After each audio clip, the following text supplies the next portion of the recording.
Assalamualaikum warahmatullahi wabarakatuh. My name is Muhammad Hafiz Nasir. I am a student at Pakuan University and currently studying in English Educational Study Program. Dalam video kali ini saya akan membahas tentang apa yang telah saya pelajari dari mata kuliah Curriculum and Material Development. Oke, saya akan membahas mulai dari definisinya, prinsip-prinsip dasar, landasan pengembangannya, dan hingga elemen-elemen yang penting.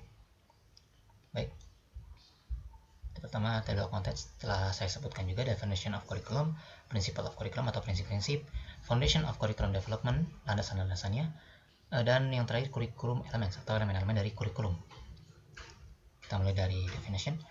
Baiklah, definisinya, kurikulum berasal dari secara etimologis berasal dari bahasa Latin, dari kata currere yang berarti beralih, dan ada kata juga kurikulum berasal dari bahasa Latin atau kurikulum yang berarti jarak yang harus ditempuh oleh seorang pelari dalam perlombaan.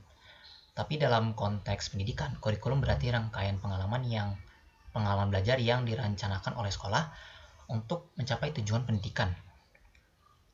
Menurut para ahli seperti Hilda Taba, kurikulum adalah rencana pembelajaran yang disusun secara sistematis sebagai pedoman kegiatan belajar dan mengajar. Dan menurut ahli yang lain seperti Ralph Tyler, kurikulum adalah semua pengalaman belajar yang dirancang dan diarahkan oleh sekolah untuk mencapai tujuan pendidikan.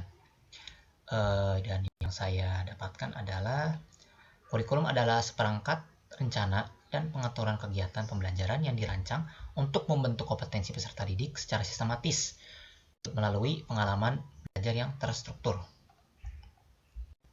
Oke, kita lanjutkan. Yang kedua adalah prinsip-prinsip dari kurikulum atau principle of curriculum. Sebenarnya ada 4 atau sebenarnya ada 5, tapi di sini saya memilih 3 saja. Yang pertama ada relevance atau relevansi, ada flexibility atau fleksibilitas, dan goal oriented atau berorientasi pada tujuan. Prinsip yang pertama, relevansi, itu adalah kurikulum harus sesuai dengan kebutuhan peserta didik, masyarakat, dan perkembangan zaman. Prinsip ini mencerminkan pentingnya hubungan antara pendidikan dan realitas sosial. Yang kedua ada fleksibilitas. Kurikulum perlu bersifat lentur dan bisa disesuaikan dengan kondisi lokal, perkembangan ilmu pengetahuan dan teknologi, dan karakteristik dari siswa. Fleksibilitas ini juga membuat kurikulum dapat terus berlanjut secara progresif atau berlanjut secara kontinuitas. Dan yang terakhir ada berorientasi pada tujuan. Artinya semua komponen dalam kurikulum ini harus terarah pada pencapaian tujuan pendidikan nasional. Ini penting agar setiap proses pembelajaran memiliki arah yang jelas. Oke, kita lanjutkan pada landasan-landasan. Oke.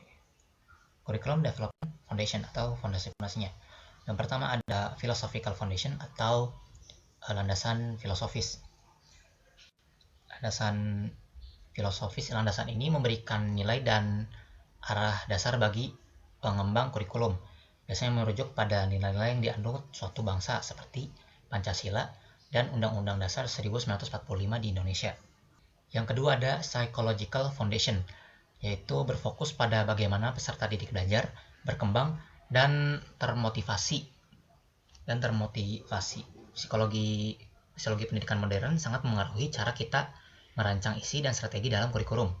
Dan yang terakhir ada Sociological Foundation atau landasan sosiologis. Ini berkaitan dengan kebutuhan masyarakat, budaya, serta dinamika sosial berkembang. Kurikulum yang baik harus mampu menjawab tantangan sosial dan membekali siswa untuk hidup di tengah masyarakat. Dan yang terakhir adalah elemen-elemen kurikulum.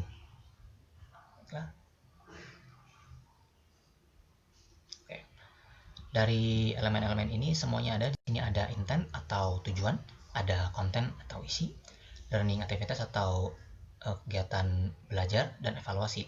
Keempat harus berhubungan satu agar suatu kurikulum itu bisa berjalan.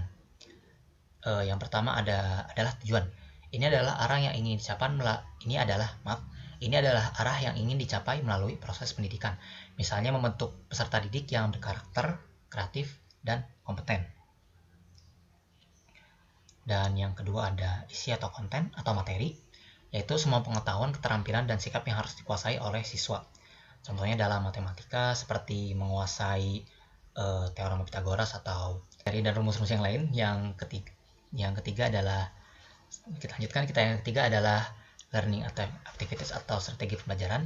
Ini adalah cara atau metode yang digunakan oleh guru untuk menyampaikan materi seperti pendekatan saintifik atau pembelajaran berbasis proyek yang sebenarnya bisa disesuaikan dengan fleksibilitas yang bisa disesuaikan agar bisa efisien atau efektif bagaimana sesuai dengan si guru itu. Oke. Dan yang terakhir ada evaluasi. Ini digunakan untuk mengukur sejauh mana siswa mampu mencapai tujuannya dari tes formatif dan sumatif agar kita bisa mendata dan mengukur bagaimana seorang siswa telah menguasai matematika yang telah dipelajari. Oke.